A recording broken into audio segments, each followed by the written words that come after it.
जनेऊ क्यों पहनना चाहिए? जनेऊ तो हम सबको पहनना चाहिए।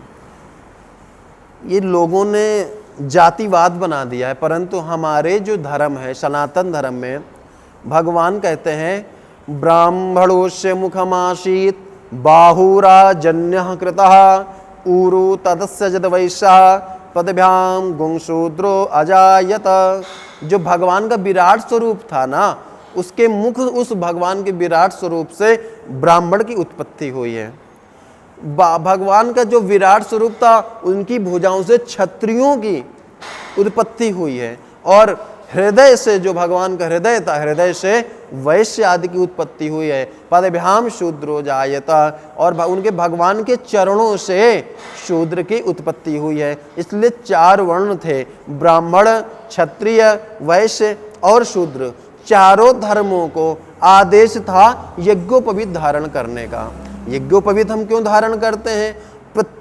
प्रत्येक व्यक्ति का जब जन्म होता है वो बाल्यावस्था कहलाई जाती है।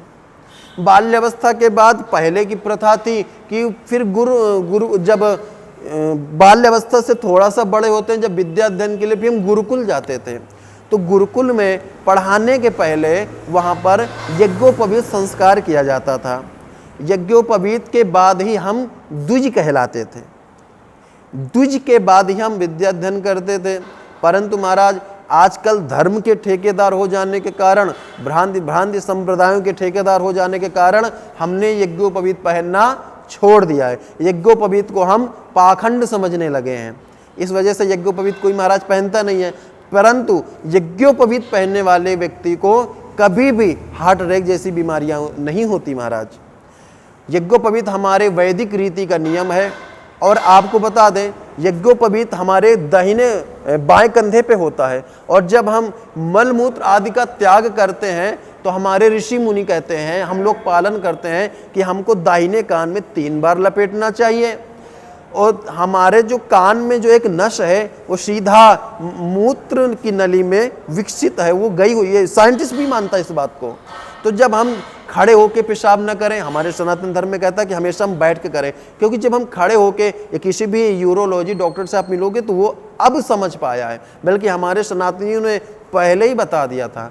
तो हम बैठ के पहले तो हम उन 3 बार लपेटते हैं, तो यहाँ पे जो नस है, हमारे जो मूत्र नली में, जो मूत्र अंग में जो है वो जा रही है सीधा, तो वो यहाँ पे जब दब जाती है तो उसका वेग जो है ना वो स्पीड से निकलता है।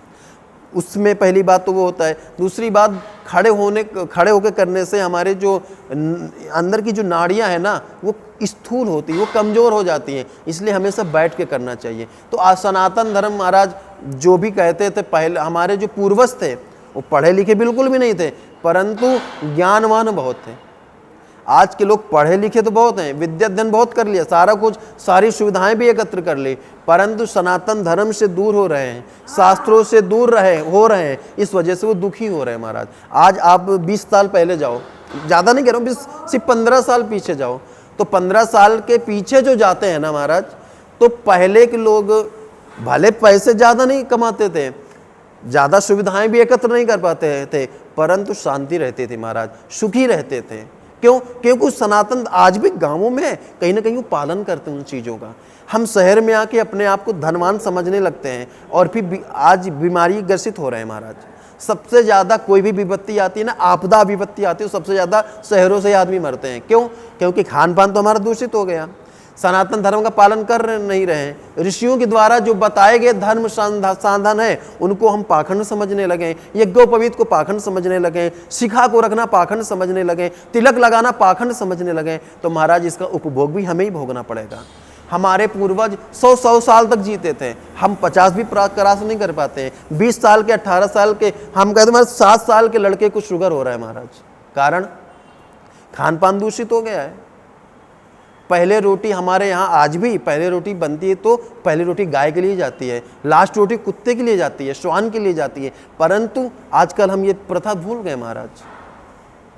हमारे यहाँ पहले कोई भिक्षुक आता तो खाली जाता नहीं था, आजकल भिक्षुक को देख के लोग मजाक उड़ाते हैं। और भिक्षुक भी भगवान का ही स्वरूप है, ना जाने किस वेश में नारायण मिल जाए। इसलिए प्रत्येक व्यक्ति को धर्म का पालन करना, यही धर्म कहीं अलग से नहीं आता, यही धर्म है।